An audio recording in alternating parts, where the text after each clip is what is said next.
റമദാൻ മാസമാകുമ്പോൾ പിശാചിനെ കെട്ടിയിടും എന്ന് ആണല്ലോ. അപ്പൊ അവിടെ ചിലരൊക്കെ ചോദിക്കുന്ന ഒരു ചോദ്യമുണ്ട്, പിശാചിനെ കെട്ടിയിട്ടും നമ്മൾ പലപ്പോഴും തെറ്റ് ചെയ്തു പോകുന്നുണ്ടല്ലോ റമദാൻ മാസമായിട്ടും. അപ്പൊ അതും ഈ പറയുന്നത് എങ്ങനെയാണ് യോജിക്കുക, ഒരു വൈരുദ്ധ്യമായി തോന്നുന്നുണ്ടല്ലോ എന്ന്. അപ്പൊ അതിന് പല രീതിയിൽ മറുപടികൾ അയിമത്ത് പറഞ്ഞിട്ടുണ്ട്, പല മറുപടികളുണ്ട്. അതിലൊരു മറുപടി ബഹുമാനപ്പെട്ട ഇബ്നു അത്താഇല്ലാഹി സിക്കന്ദരി റഹിമഹുല്ല അവർ പറഞ്ഞ മറുപടിയാണ്. അവര് പറഞ്ഞു, റമദാനിൽ നമ്മൾ തെറ്റ് ചെയ്യുന്നത് അല്ലെങ്കിൽ മറ്റു സമയത്ത് നമ്മൾ തെറ്റ് ചെയ്യുന്നത് പിശാചിന്റെ ദുർബോധനം കൊണ്ട് മാത്രമല്ല. നമ്മൾ തെറ്റ് ചെയ്യാൻ പ്രധാനപ്പെട്ട രണ്ട് കാര്യങ്ങളുണ്ട്. ഒന്ന് പിശാചുണ്ട്, ശൈത്താന്. മറ്റൊന്ന് നമ്മളെ തന്നെ നഫ്സുൽ അമ്മാറ, തെറ്റ് കൽപ്പിക്കുന്ന നമ്മുടെ ശരീരം. ആ ശരീരത്തിന്റെ ഇച്ഛകൾ, അതിന്റെ ശഹവാത്തുകൾ, അതിന്റെ ആഗ്രഹങ്ങൾ, അതിന് വഴങ്ങിക്കൊണ്ടും നമ്മൾ തെറ്റ് ചെയ്യും. അപ്പോ റമദാനിൽ പിശാച് നമ്മളിൽ നിന്ന് മാറി നിന്നാലും നമ്മൾ നമ്മളിൽ നിന്ന് മാറി നിൽക്കുന്നില്ല. നമ്മുടെ ശരീരത്തിന്റെ ആഗ്രഹങ്ങൾ അല്ലെങ്കിൽ നമ്മളെ ഹവൻ നഫ്സ് എന്ന് പറയാം, ഇത് നമ്മളിലുണ്ട്. അപ്പൊ അതിന്റെ ആഗ്രഹങ്ങൾക്കും അതിന്റെ മോഹങ്ങൾക്കും വശംവദരായിട്ട് അതിൽ പെട്ടിട്ട് നമ്മൾ തെറ്റുകൾ ചെയ്യും. അതുകൊണ്ടാണ് റമദാനിലും തെറ്റ് ചെയ്യുന്നതിന്റെ കാരണം എന്ന് ഇബ്നു അത്താഇല്ലാഹി സിക്കന്ദരി തങ്ങൾ പറയുന്നു.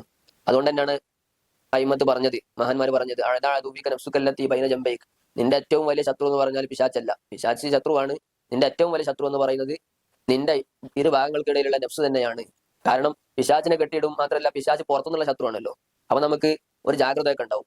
എന്നാൽ ഇത് നമ്മൾ തന്നെയാണ് എന്ന്, ഇതാണ് ഏറ്റവും വലിയ ശത്രു എന്ന്, ആ രീതിയിലൂടെ നോക്കുമ്പോൾ ഇതാണ് ഏറ്റവും വലിയ ശത്രു എന്ന് അയിമത്ത് പറഞ്ഞു. അപ്പൊ അതിന്റെ മറുപടി ഇങ്ങനെ ചുരുക്കി പറയാം, പിശാച്ചിനെ കെട്ടിയിടുന്നുണ്ട്, പക്ഷെ റമദാനിൽ തെറ്റ് ചെയ്യുന്നതിന് നമ്മൾ തന്നെയാണ് ഉത്തരവാദി എന്ന്, നമ്മളെ നഫ്സ് ആ രീതിയിലേക്ക് ആയിട്ടുണ്ടാകും എന്ന് പലർക്കും ഉണ്ടാകുന്ന ഒരു ചോദ്യമാണ്. പലരും ചോദിച്ചൊരു ചോദ്യമാണ്, നമ്മൾ തൗബ ചെയ്തിട്ട് വീണ്ടും തെറ്റുകളിലേക്ക് തന്നെ പോകുന്നുണ്ടല്ലോ, അല്ലെങ്കിൽ അങ്ങനെ പോയാൽ എന്ത് ചെയ്യും എന്നൊക്കെ.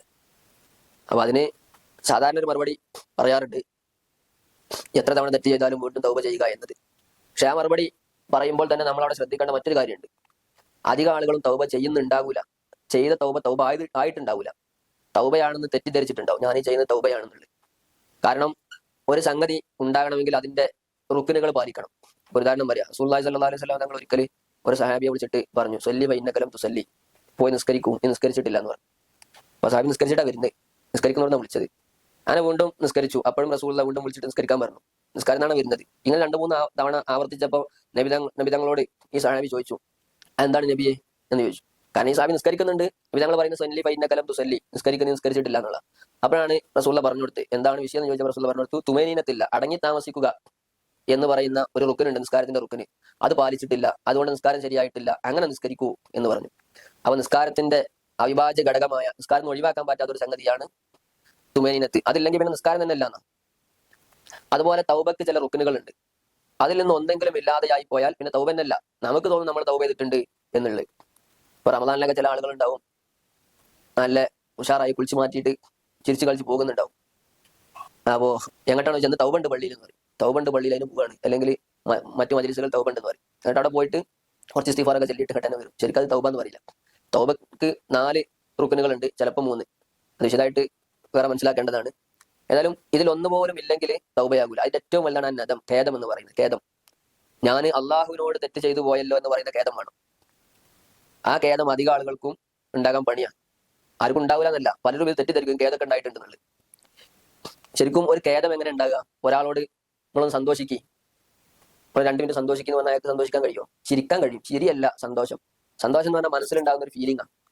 എന്നാ വേണ്ട, നിങ്ങൾ സന്തോഷം തൽക്കാലം നിർത്തിയിട്ട് ഇനി ഒന്ന് ദുഃഖിക്ക്, ഒരു 5 മിനിറ്റ് ദുഃഖിക്ക് എന്ന് പറഞ്ഞാൽ അയാൾക്ക് ദുഃഖിക്കാൻ കഴിയുമോ? അയാൾക്ക് വേണമെങ്കിൽ ചിരിക്കാതെ ഇങ്ങനെ അഭിനയിക്കാൻ കഴിയും, ഒരു ദുഃഖമുള്ള ആളെ പോലെ. മനസ്സിൽ ദുഃഖം അയാൾക്ക് ഉണ്ടാവില്ല. ഇതുപോലെയാണ് ഖേദം എന്ന് പറയുന്നത്. നമ്മൾ 10 മിനിറ്റ് ഖേദിക്ക് എന്ന് പറഞ്ഞാൽ ചെയ്ത് തെറ്റുപോയ, കഴിഞ്ഞു പോയ തെറ്റിൽ ഒരു 10 മിനിറ്റ് ഖേദിക്കുന്നു പറഞ്ഞാൽ അയാൾക്ക് ഖേദിക്കാനൊന്നും കഴിയില്ല. എന്നാൽ ഈ വികാരങ്ങൾ, ഈ ഇമോഷൻസ്, ഫീലിങ്സ് അതൊക്കെ നമുക്ക് ഉണ്ടാക്കാം. ഒരു ഭക്ഷണം കിട്ടാത്ത വ്യക്തിക്ക് നമ്മൾ നല്ലൊരു ഭക്ഷണം വാങ്ങിക്കൊടുത്തു, അല്ലെങ്കിൽ എന്തോ ഒരു ആവശ്യം നിറവേറാനിരിക്കുന്ന ആളുകൾക്ക്, ഒരാൾക്ക് 10,000 രൂപ ആണ്, നമ്മളയാൾക്ക് 10,000 രൂപ കൊടുത്തു, അപ്പൊ അയാൾക്ക് സന്തോഷം വരും. അപ്പൊ ചില കാര്യങ്ങൾ ചെയ്താൽ സന്തോഷം ഉണ്ടാവും, ചില കാര്യങ്ങൾ ചെയ്താൽ ദുഃഖം ഉണ്ടാവും, അതുപോലെ ചില കാര്യങ്ങൾ ചെയ്താൽ ഖേദവും ഉണ്ടാവും. അപ്പൊ ഇവിടെ എല്ലാം ശരീഅത്തിൽ നമ്മുടെ മതം പലപ്പോഴും നമ്മളോട് പറയും ചില ഫീലിങ്സ് ഉണ്ടാക്കണം, ദേഷ്യം വേണം, സങ്കടം വേണം, ഖേദം വേണം, ഇതൊക്കെ പറയും. ഇവിടെയൊക്കെ ഉദ്ദേശം അത് ചെയ്യാനുള്ള കാര്യങ്ങൾ, അത് ഉണ്ടാകാനുള്ള കാര്യങ്ങൾ നമ്മൾ ചെയ്യണം എന്നുള്ള. അപ്പൊ ഖേദം ഉണ്ടാക്കാനുള്ള ചില കാര്യങ്ങൾ ഉണ്ട്, അത് ചെയ്താലാണ് ഖേദം ഉണ്ടാകുക.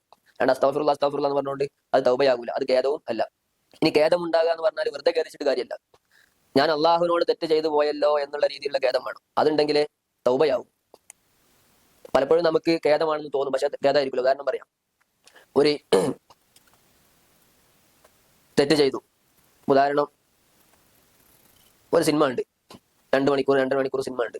എന്നിട്ട് അത് കഴിഞ്ഞപ്പോ വേണ്ടില്ല ഇത് വെറുതെ അങ്ങനെ അതിന്റെ ഇതൊക്കെ ഡിലീറ്റ് ചെയ്തൊക്കെ ഇൻസ്റ്റാൾ ചെയ്ത് പിന്നെ പിറ്റേന്ന് പിന്നെയും കാണും.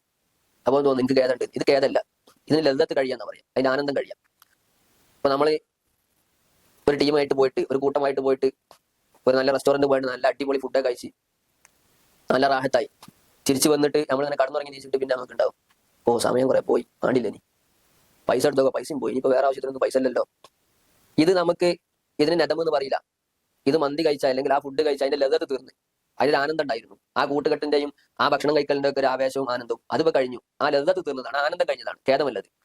അതുപോലെ പിന്നെ പൈസ കഴിഞ്ഞല്ലോ, ആ ദുനിയാവ് പോയതിലുള്ള ഖേദമാണിത്. അള്ളഹാനോട് തെറ്റ് ചെയ്തല്ലോ എന്നുള്ള ഖേദമല്ല. പൈസ ഉണ്ടായി, പൈസ ഒക്കെ കഴിഞ്ഞു പോയി എന്ന് പറഞ്ഞാൽ ദുനിയാവ് ഉണ്ടായി, ദുനിയാവിന്റെ കയ്യിൽ നഷ്ടപ്പെട്ടു പോയി. അപ്പൊ ഇതുപോലെ നമുക്ക് പലപ്പോഴും തെറ്റ് ചെയ്യുമ്പോൾ ഉണ്ടാവും, അതിന്റെ ലളിതത്താണ് തീരും. പിന്നെ അള്ളാഹ് 2.5 മണിക്കൂർ പോയി വേറെ കാര്യങ്ങൾ ചെയ്യാണ്ടായി. അപ്പൊ 2.5 മണിക്കൂർ പോയതിലുള്ള ടെൻഷനാണ്, ദുനിയാവ് പോയാലുള്ള ടെൻഷനാണ്.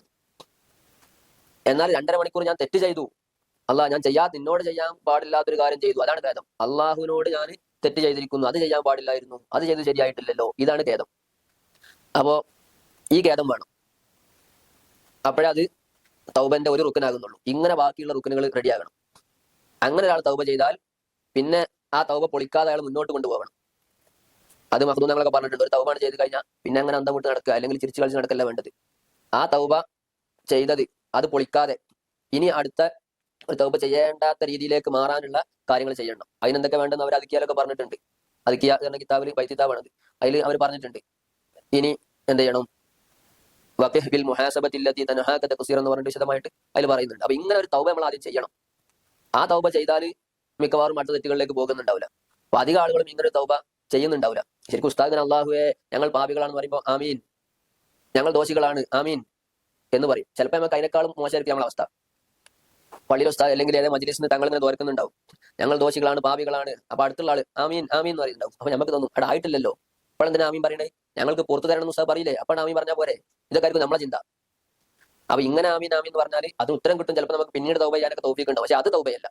തൗബയാണെങ്കിൽ നമ്മളെ മനസ്സിൽ അതുകൊണ്ട് കയറിയിട്ടുണ്ടാവും. ഇത്തരത്തിലുള്ള ഒരു തൗബ വേണം. അത് മാത്രം പോരാ, അത് ഒന്നാമത്തെ ഒരു റുക്കന. ആ തൗബത്തു അന്നദം, തൗബ എന്ന് പറയുന്നത് അള്ളാഹുവിനോട് ഞാൻ തെറ്റ് ചെയ്തു പോയല്ലോ എന്ന് പറയുന്ന ഖേദമാണ്. ഇതുപോലെ ബാക്കിയുള്ള അതിന്റെ റുക്കനുകളും ചെയ്തിട്ട് ശരിയായ തൗബ ചെയ്താൽ ഏകദേശമൊക്കെ റെഡിയാകും.